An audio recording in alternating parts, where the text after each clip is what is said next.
Bienvenue au Musée du désert, à l'Assemblée du désert, au Massoubéran, à Mialet, dans le Gard.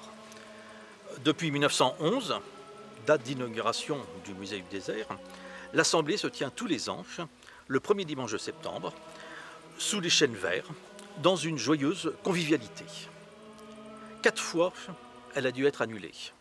2 fois pendant la Première Guerre mondiale, 2 autres fois durant la Seconde Guerre. Pour la première fois depuis 1944, l'Assemblée du désert a dû être annulée en raison de la situation sanitaire en France. Le grand rendez-vous annuel du peuple protestant, annoncé pour le 6 septembre, ne peut donc se tenir sous la forme habituelle. Le Musée du désert a néanmoins tenu à ce que, d'une certaine manière, ce grand rendez-vous annuel soit maintenu à cette date pour une assemblée en mode virtuel sur le thème prévu, une Bible à la main. Culte et conférences ont donc pu ainsi être enregistrés et diffusés par le moyen de vidéos. Merci à Dominique Hernandez, pasteur de l'Église protestante unie de Paris-Bastille, d'avoir accepté ce difficile exercice. À vous, là où vous êtes, chez vous, seul ou en famille, ou avec des amis, ou dans votre temple. À vous, grâce et paix de la part de Dieu notre Père et de Jésus le Christ, notre Sauveur et notre Frère, par l'Esprit qui nous unit. Amen. Écoutez, mes sœurs et mes frères, comment Dieu veut être servi. Tu aimeras le Seigneur ton Dieu de tout ton cœur, de toute ton âme et de toute ta pensée. C'est là le premier et le grand commandement. Et voici le second, qui lui est semblable, tu aimeras ton prochain comme toi-même. Mes sœurs, mes frères, nous nous présentons humblement à Dieu, tels que nous sommes. À travers les mots d'un autre siècle, nous glissons notre prière. Seigneur Dieu, Père éternel et tout-puissant, nous reconnaissons et nous confessons devant ta sainte majesté que nous sommes de pauvres pécheurs, nés dans la corruption, enclins au mal, incapables par nous-mêmes de faire le bien, et qui transgressons tous les jours et en plusieurs manières tes saints commandements, attirant sur nous par ton juste jugement la condamnation et la mort. Mais Seigneur, nous avons une vive douleur de t'avoir offensé, et nous nous condamnons, nous et nos péchés, avec une vraie repentance, recourant humblement à ta grâce et te suppliant de subvenir à notre misère. Veuille donc avoir pitié de nous, Dieu très bon, Père de miséricorde, et nous pardonner nos péchés pour l'amour de Jésus-Christ, ton Fils, notre Sauveur. En effaçant nos souillures, accorde-nous aussi et nous augmente continuellement les grâces de ton Saint-Esprit, afin que, reconnaissant de plus en plus nos fautes et en étant vivement touchés, nous y renoncions de tout notre cœur et nous portions des fruits de justice et de sainteté qui te soient agréables par Jésus-Christ, notre Seigneur. Amen.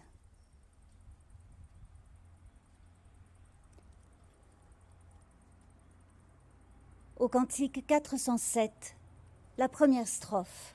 Seigneur reçois, Seigneur pardonne.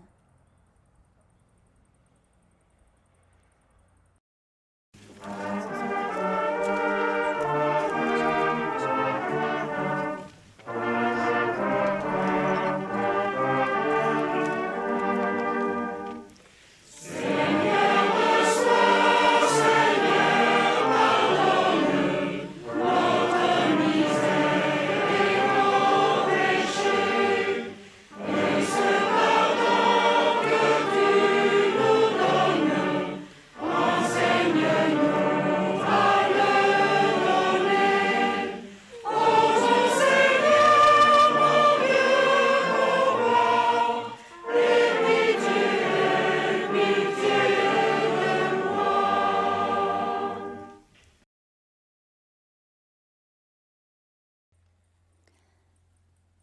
Écoutez, mes sœurs et mes frères, la bonne nouvelle du pardon.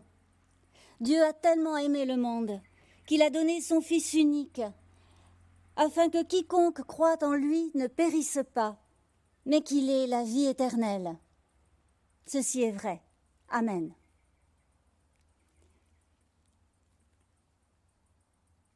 Au cantique 631, les strophes 1 à 3. Toi qui disposes.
Avant d'ouvrir la Bible, nous prions. Éternel Dieu, nous vivons dans tant de bruit et d'inquiétude. Nous n'entendons pas toujours ta parole passant à travers les mots de la Bible. Parole cachée au cœur du monde et au cœur de nous-mêmes. Nous voici, pour que se rejoignent en nous, par ton esprit, cette parole, ta présence profonde, ton dynamisme créateur qui travaille nos vies, nos pensées et nos cœurs. Amen. Nous lirons dans le livre des Actes, au chapitre 8, les versets 26 à 40.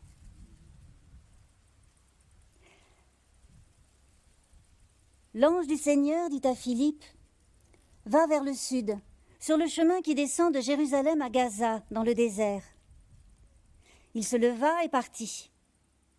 Or, un Éthiopien, un eunuque, haut fonctionnaire de Candace, la reine des Éthiopiens, et responsable de tous ses trésors, était venu à Jérusalem pour adorer. Et il s'en retournait, assis sur son char, en lisant à haute voix le prophète Ésaïe. L'Esprit dit à Philippe, « Avance et rejoins ce char. » Philippe accourut et entendit l'Éthiopien qui lisait le prophète Ésaïe. Il lui dit, « Comprends-tu ce que tu lis ?» Il répondit, « Comment le pourrais-je si personne ne me guide ?» Et il invita Philippe à monter s'asseoir avec lui. Le passage de l'Écriture qu'il lisait était celui-ci. « Il a été mené comme un mouton à l'abattoir. Comme un agneau muet devant celui qui le tond, il n'ouvre pas la bouche. Dans son abaissement, son droit a été enlevé. Et sa génération, qui la racontera? Car sa vie est enlevée de la terre. » L'eunuque demanda à Philippe, « Je te prie, de qui le prophète dit-il cela? De lui-même ou de quelqu'un d'autre ?» Alors Philippe prit la parole, et commençant par cette écriture, il lui annonça la bonne nouvelle de Jésus. Comme ils continuaient leur chemin, ils arrivèrent à un point d'eau. L'eunuque dit : « Voici de l'eau. Qu'est-ce qui m'empêche de recevoir le baptême ?» Il ordonna d'arrêter le char. Tous deux descendirent dans l'eau, Philippe ainsi que l'eunuque, et il le baptisa. Quand ils furent remontés de l'eau, l'Esprit du Seigneur enleva Philippe. L'eunuque ne le vit plus. Il poursuivit son chemin tout joyeux. Quant à Philippe, il se retrouva à Azote. Il annonçait la bonne nouvelle dans toutes les villes où il passait, jusqu'à son arrivée à Césarée.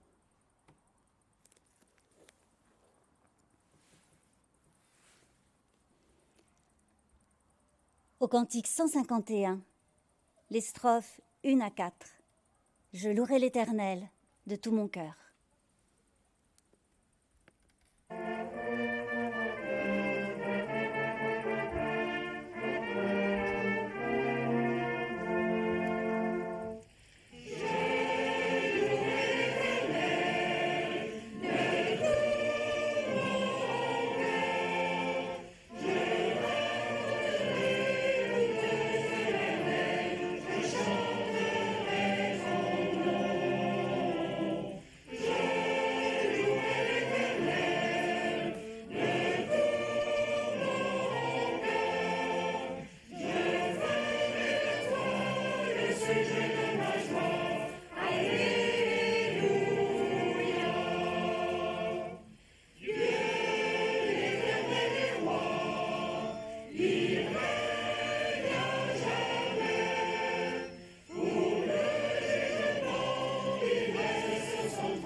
Chers amis, frères et sœurs, nous voici donc embarqués dans un récit de voyage. Un récit de voyage, dans la Bible, comme souvent dans d'autres ouvrages, c'est une invitation pour le lecteur à un trajet particulier, celui de l'interprétation. Une invitation à la trajectoire de la quête de sens. Et pour aider ses lecteurs, pour nous aider à bien le comprendre, Luc place la question de l'interprétation au cœur de son récit. « Comprends-tu ce que tu lis ?» demande Philippe à l'eunuque. « Comment prends-tu en toi ce que tu lis ?» C'est une question que chacun peut se poser à lui-même lorsqu'il lit une page d'un des livres de cette bibliothèque qui tient dans une main. La lecture d'un texte biblique, c'est une invitation à prendre la route, à partir dans une quête d'interprétation. L'évangéliste Luc affectionne les récits de route, aussi bien dans l'Évangile que dans le livre des Actes. Et même les récits où, sur la route, il est question de comprendre ce que les Écritures donnent à lire. Par exemple, la route de Jérusalem à Jéricho, dans la parabole du Samaritain racontée aux scribes par Jésus qui avait demandé « Dans la loi, qu'est-il écrit ? Comment lis-tu » Ou encore la route d'Emmaüs au jour de Pâques, où le ressuscité, se faisant compagnon de route de 2 disciples déçus, leur ouvre les Écritures. Et puis aujourd'hui, pour ce récit que nous lisons, c'est la route de Jérusalem à Gaza.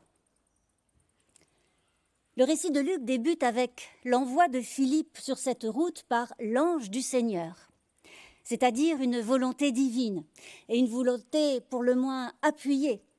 Avec quel déploiement de moyens, un ange et puis aussi l'esprit. Faut-il donc que ce soit important ?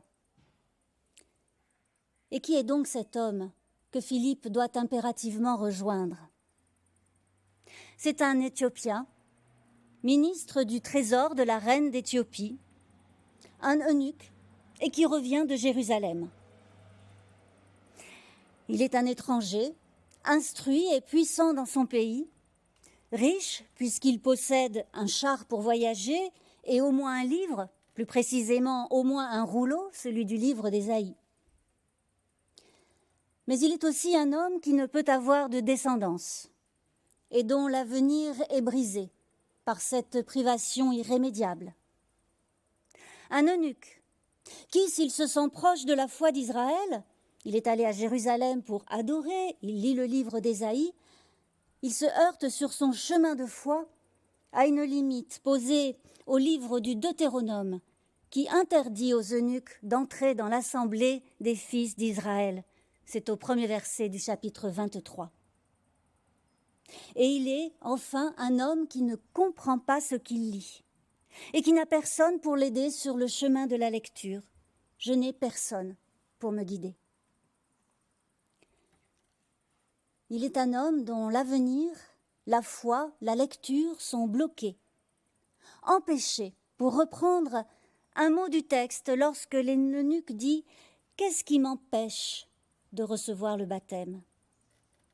Empêcher, c'est un mot, un verbe qu'il faut aller chercher presque au terme de ce passage pour revenir au début comme une clé de lecture parce que lire, c'est toujours aussi relire, reprendre la route, interpréter encore et à nouveau. C'est pour cet homme empêché que Luc fait intervenir l'ange, l'esprit, Philippe et même Ésaïe à travers une citation du livre du prophète. L'évangéliste inscrit ainsi une conviction profonde, une conviction évangélique, celle que devant Dieu, cette existence empêchée est précieuse, la conviction que cette vie compte, cette vie unique, autant que celle de tous les Samaritains qui ont reçu le baptême après avoir écouté Philippe, c'est dans le passage précédent, autant que celle de chacun des apôtres, autant que celle de chacun de nous. Et aucun de ces empêchements ne doit devenir motif de condamnation, de malédiction, d'exclusion, de résignation triste ou coupable, même si un empêchement demeure. Car l'eunuque restera eunuque. Mais il aura compris que la valeur de sa vie ne tient pas à son origine, ni à son impossibilité d'engendrer, pas plus qu'à sa richesse ou à son pouvoir, mais qu'elle tient cette valeur de sa vie à son accueil inconditionnel et singulier dans la grâce, l'amour, l'alliance, manifestée en Jésus le Christ, crucifié et ressuscité. L'eunuque restera eunuque, et ministre des trésors de la reine d'Éthiopie, et un homme de foi. Mais le point d'accroche de son identité aura basculé sur la grâce. Son identité profonde aura été décrochée des déterminismes et des circonstances. Il restera lui-même et en même temps il sera transformé dans une dynamique de reconnaissance et de libération qui le conduit sur la route de Jérusalem à Gaza, au moins vers lui-même. Et c'est une route à reprendre encore et à nouveau au fil des lectures et des interprétations successives des Écritures.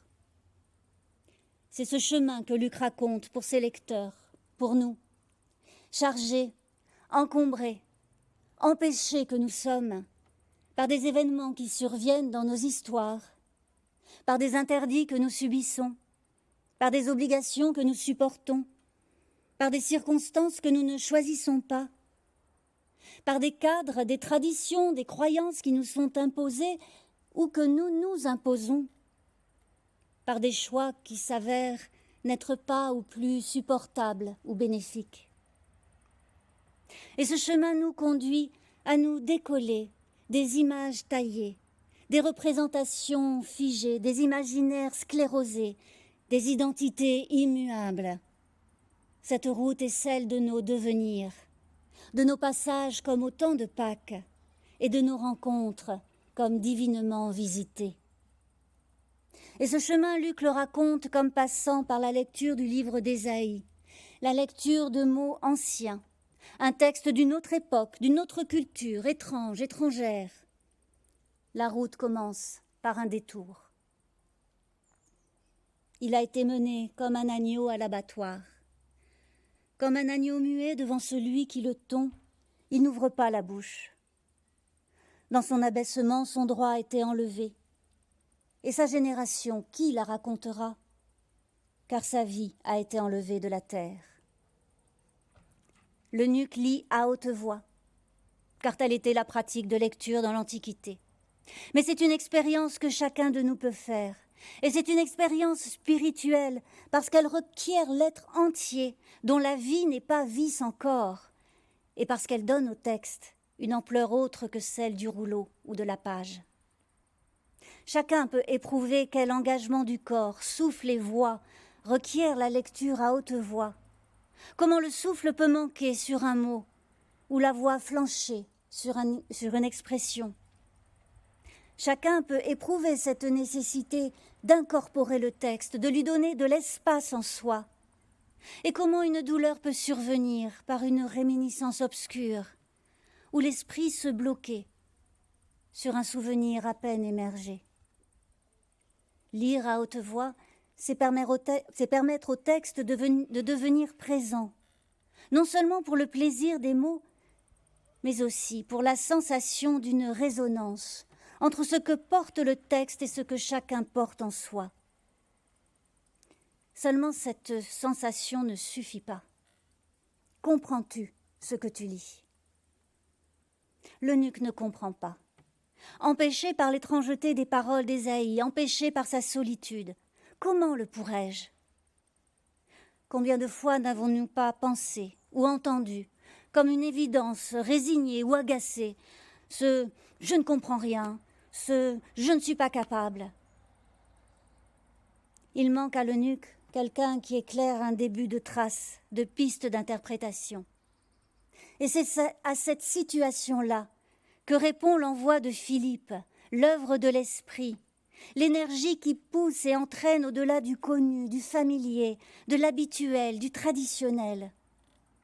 Et c'est une incitation à entrer en relation avec celles et ceux qui voyagent, qui passent, qui circulent sur la route. Une incitation à se parler, à partager ce qui peut l'être. Une incitation à engager la conversation avec l'un et l'autre, y compris avec celles et ceux auxquels nous n'imaginions pas parler. Ce n'est pas la Bible qui parle. La Bible ne dit rien. Mais en l'ouvrant, en la lisant, c'est nous qui pouvons nous parler de ce que nous découvrons de nous-mêmes, les uns des autres, de ce que nous vivons, de ce que nous comprenons ou pas, de ce que nous croyons. Et cette possibilité de rencontre, c'est une source de joie. La joie du partage, la joie de l'échange, la joie de l'élargissement de l'être qui se déplie, qui se découvre, la joie du service rendu, du service donné, la joie de la présence de l'autre. Cette joie-là est soufflée par l'esprit, par la divine et vivifiante puissance de relation qu'est l'esprit. Cette rencontre imprévue, improbable, survient sur la route, c'est-à-dire en dehors de l'Église. Pierre ou un autre apôtre, personne ne viendra pour approuver ni imposer les mains après le baptême de l'eunuque. Il poursuivra sa route pour rentrer chez lui sans s'insérer dans une communauté déjà constituée. Il poursuit sa route joyeux. Et cela suffit. Cela suffit pour lui, pour Philippe, pour nous. Et cela suffit pour Dieu, nous fait comprendre Luc. Cette communauté éphémère de lecture, de partage, d'écoute, représente quelque chose de cette Église invisible, dont l'Église visible n'est qu'une partie et qui ne doit pas l'oublier. L'Église visible qui trouve là une raison de se réjouir de l'infini de la grâce et de l'amour de Dieu, se réjouir de n'être pas comptable, mais témoin du royaume ouvert à tous. La rencontre sur la route, c'est une marque de la liberté de Dieu, dont ni la parole, ni le Christ, ni l'Esprit ne sont contraints par les convictions ou les organisations humaines, ce qui délivre ces dernières de l'ambition de devoir rendre compte de la totalité de ce qu'on peut dire de Dieu. Cela est déroutant. Et des copistes ont ajouté un verset au texte de Luc. À l'eunuque qui veut être baptisé, Philippe dit, je cite ce verset ajouté, « Si tu crois de tout ton cœur, cela est possible. » Et l'eunuque répondit, « Je crois que Jésus-Christ est le Fils de Dieu. » Volonté de cadrage, de mise à la norme ecclésiale, avec une confession de foi connue et reconnue, mais que Luc avait délibérément évitée, car il ne s'agit pas d'église, mais d'une personne, d'une vie qui compte. Et le livre des Actes n'est pas le livre de la naissance et de la croissance de l'Église, c'est le livre de la parole qui se répand dans l'humanité, y compris hors contrôle et vérification de l'Église. La route de Jérusalem à Gaza, c'est le lieu d'une échappée belle et bonne de la parole et de l'esprit. C'est essentiel pour les églises qu'il y ait la route, un lieu extérieur, un lieu commun à ceux des églises et aux autres, un lieu où l'on ne choisit pas ceux qui passent, un lieu où l'on ne choisit pas de marcher comme Philippe n'a pas choisi la route de Gaza à Jérusalem. Nous ne choisissons pas non plus le monde où nous vivons. Nous y sommes envoyés par le simple fait d'être nés et envoyés à nouveau en étant nés d'esprit et de parole. La route est un lieu pour rencontrer, pour lire et pour interpréter, et se parler gratuitement, sans compter, puisqu'un seul compte, un seul suffit, qui poursuit sa route joyeusement. Mais retournons sur le char, là où sont assis l'eunuque et Philippe avec le livre d'Ésaïe. De qui le prophète dit-il cela? De lui-même ou de quelqu'un d'autre? L'eunuque ne comprend pas, mais il questionne.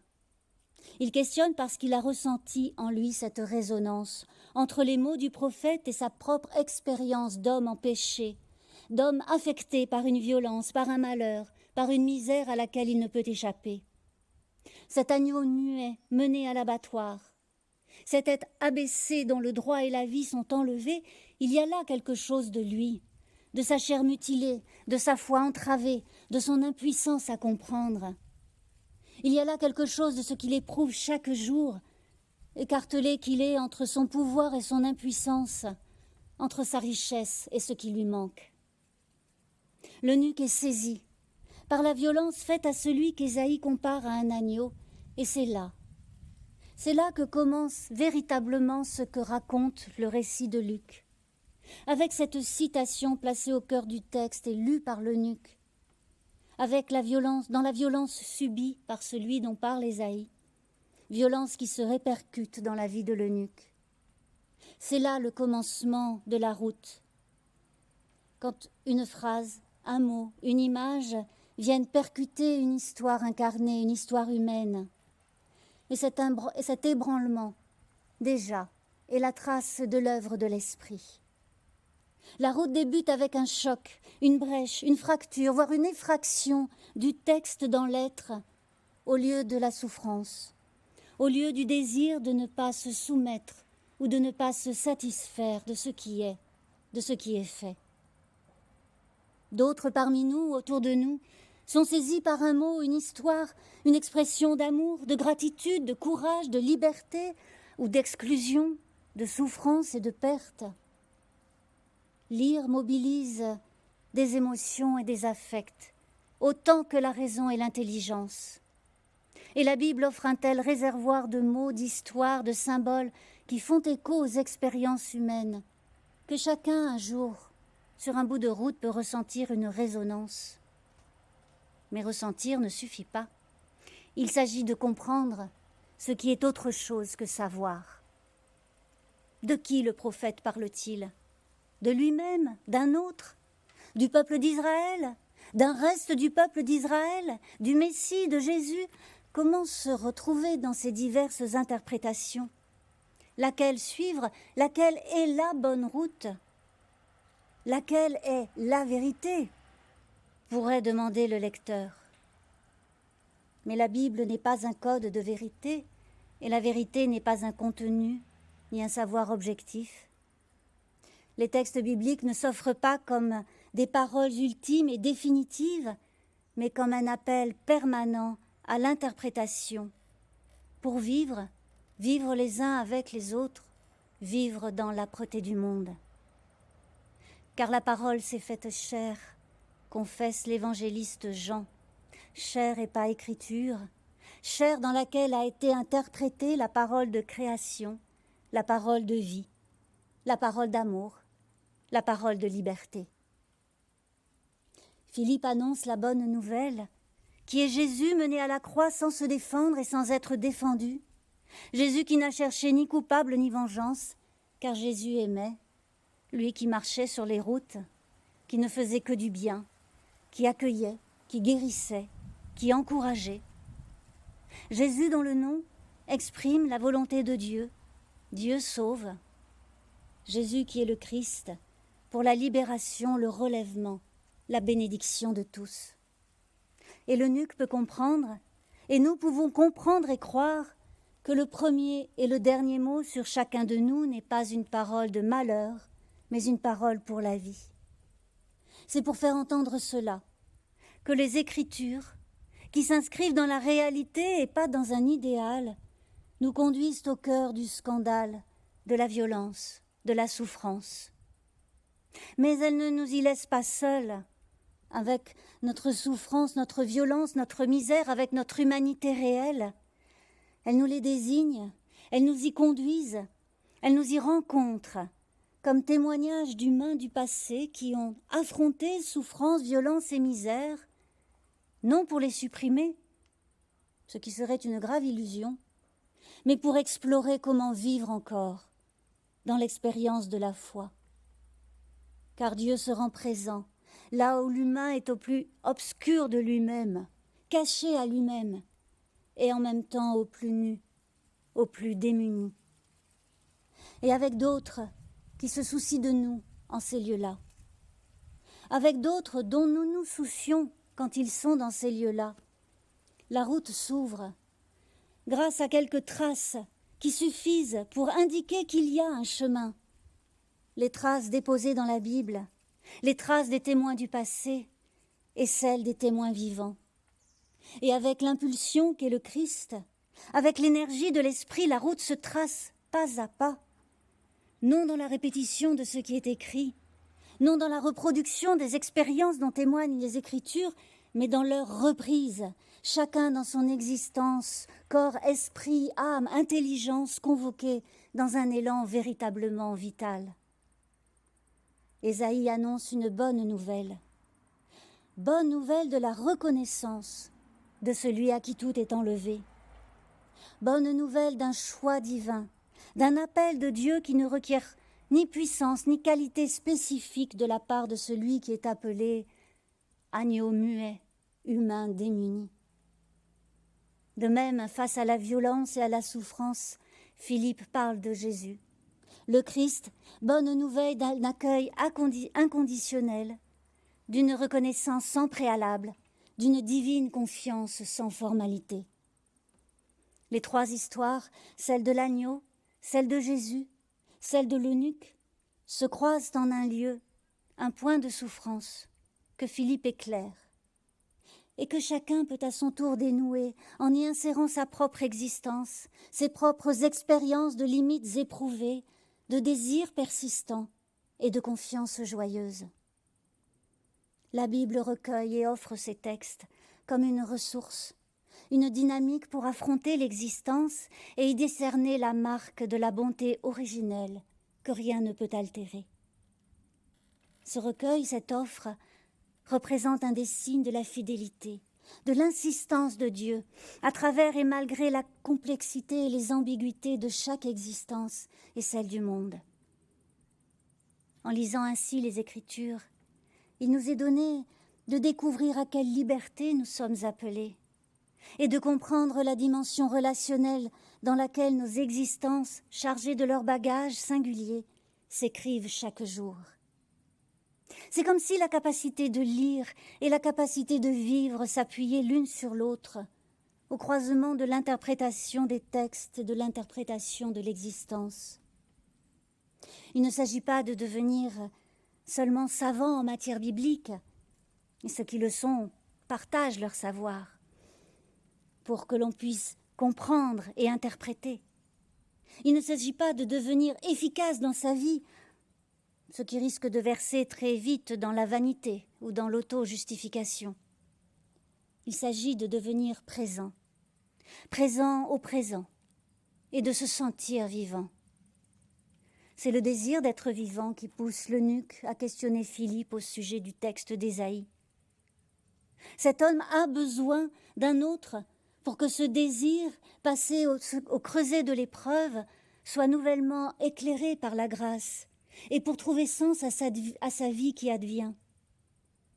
Entre l'eunuque et Philippe, une forme, celle de la rencontre et de la lecture partagée, est donnée à ce besoin de l'autre. Nous avons besoin d'autres, pour que dans la lumière d'un texte biblique lu ensemble, se reflètent les pans obscurs de nos vies. Et ce besoin n'est ni un défaut, ni un handicap.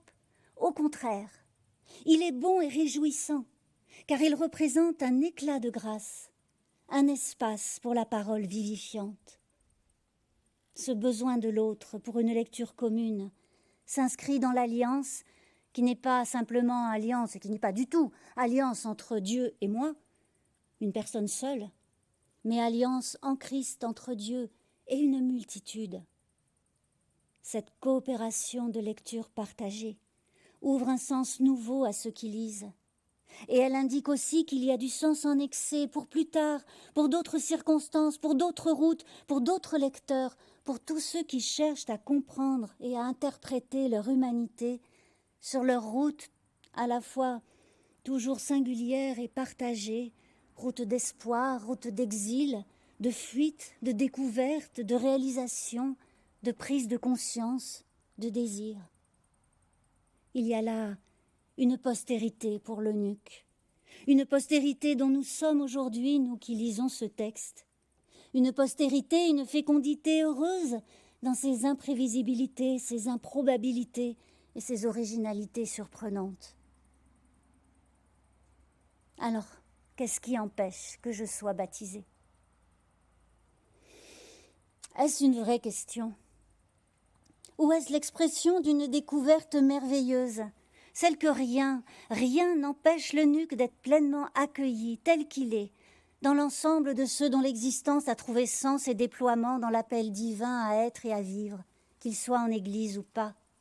La prise de conscience émerveillée d'un homme qui n'est plus empêché d'être un homme vivant et croyant sur son propre chemin de vie et de foi.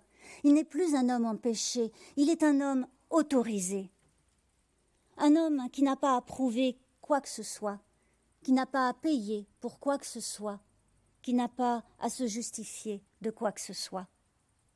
C'est cela que raconte Luc dans ces quelques lignes, la possibilité et le don de devenir un homme, une femme, un humain autorisé grâce à l'autorité des Écritures, qui n'est pas une autorité de forteresse, une domination qui enferme, encadre, uniformise. Ce n'est pas une autorité qui affirme « c'est écrit » ou « la Bible dit que ». C'est une autorité qui génère des questions et des partages, une autorité d'ébranlement, de cheminement, d'interpellation. « Qui dites-vous que je suis ?» demandait Jésus-Christ à ses disciples. Et donc il y aura une pluralité, pas une pluralité de papes, chacun sa Bible à la main, selon l'expression ironique de Boileau, mais une pluralité d'interprétations, d'expressions de foi, de récits poursuivis par chacun sur son chemin, tant qu'il est vrai que vivre, ce n'est pas seulement le fait biologique d'être en vie, mais c'est aussi d'être biographe de sa propre existence. L'autorité des Écritures est une autorité de service, au service de chacun, pour lui offrir la possibilité, dans la liberté, d'une route, d'une existence renouvelée, grâce à la puissance de vie que nous appelons le Christ, dont témoignent les Écritures. Cela est créateur. Cela est porteur de joie, la joie d'une insurrection qui traverse les empêchements à être, la joie d'une restauration de l'être et de l'humanité. Et parce qu'elle naît de l'esprit qui lie et relie les humains sur les routes, cette joie demeure. Amen.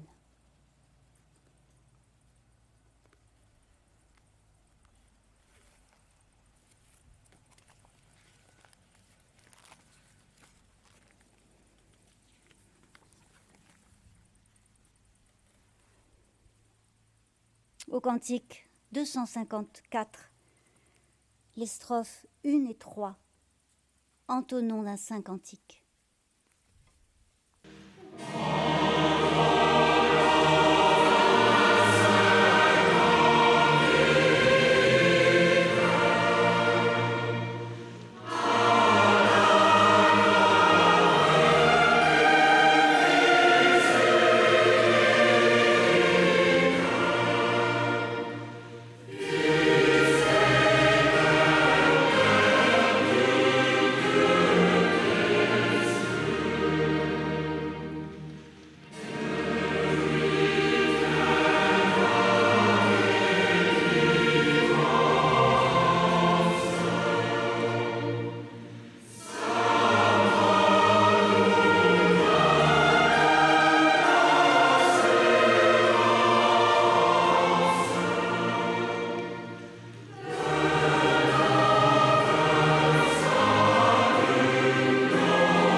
Suivant du cœur ces paroles, venues des premiers siècles de l'Église, dans la communion de l'Église universelle, confessons la foi chrétienne.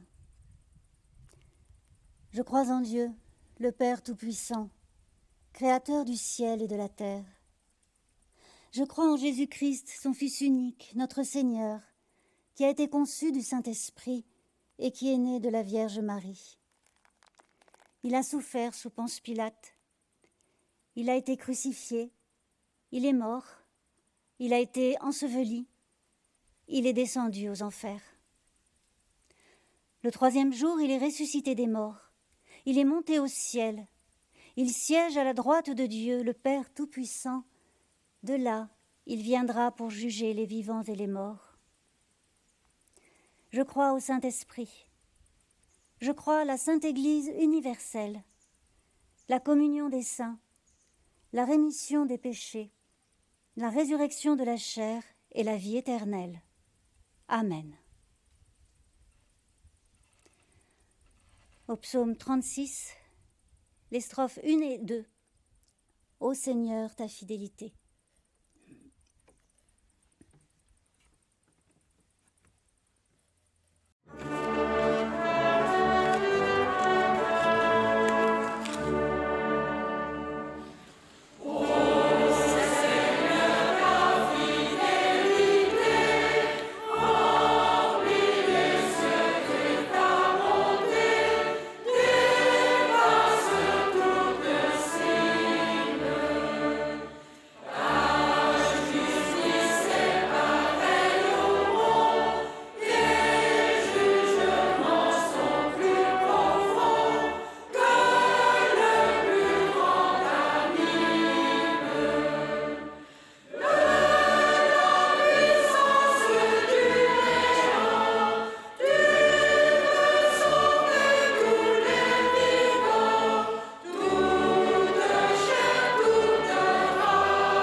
Rassemblons-nous dans la prière d'intercession, la prière des uns pour les autres.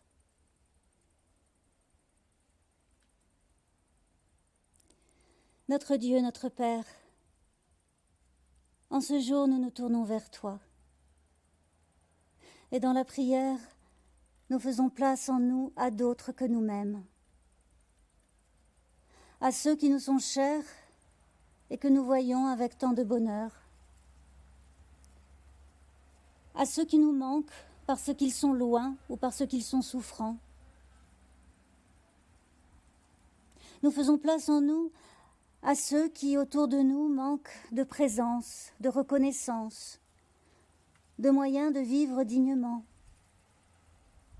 et à ceux qui protestent, militent, luttent en faveur de leurs frères et sœurs humains et pour ta création de bonté et de vie.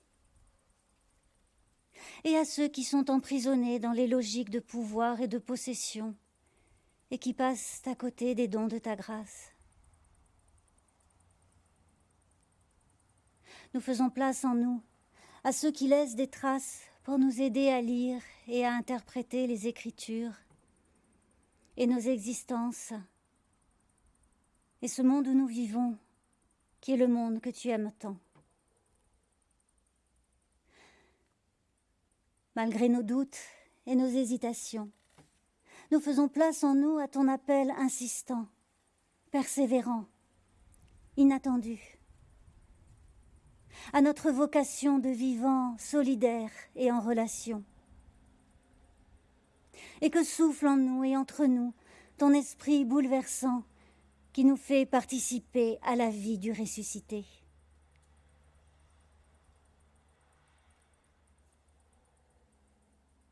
Et dans la communion de l'Église universelle, nous rassemblons nos prières dans celles que Jésus le Christ a enseignées à ses disciples. Notre Père qui es aux cieux, que ton nom soit sanctifié, que ton règne vienne, que ta volonté soit faite sur la terre comme au ciel. Donne-nous aujourd'hui notre pain de ce jour.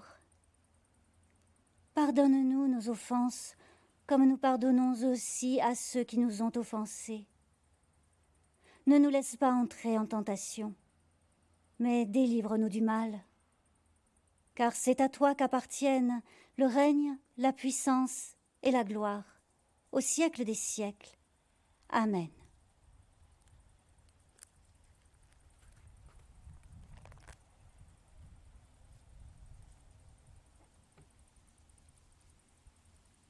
Ainsi, comme vous avez reçu le Seigneur Jésus-Christ, marchez unis à lui. Soyez enracinés et fondés en lui, affermis par la foi et débordant de reconnaissance. Recevez la bénédiction de la part du Seigneur. Le Seigneur vous bénit et vous garde. Le Seigneur fait resplendir sur vous sa lumière et vous accorde sa grâce. Le Seigneur tourne sa face vers vous et vous donne la paix. Amen.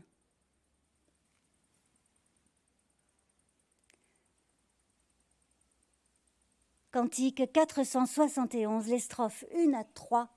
À toi la gloire.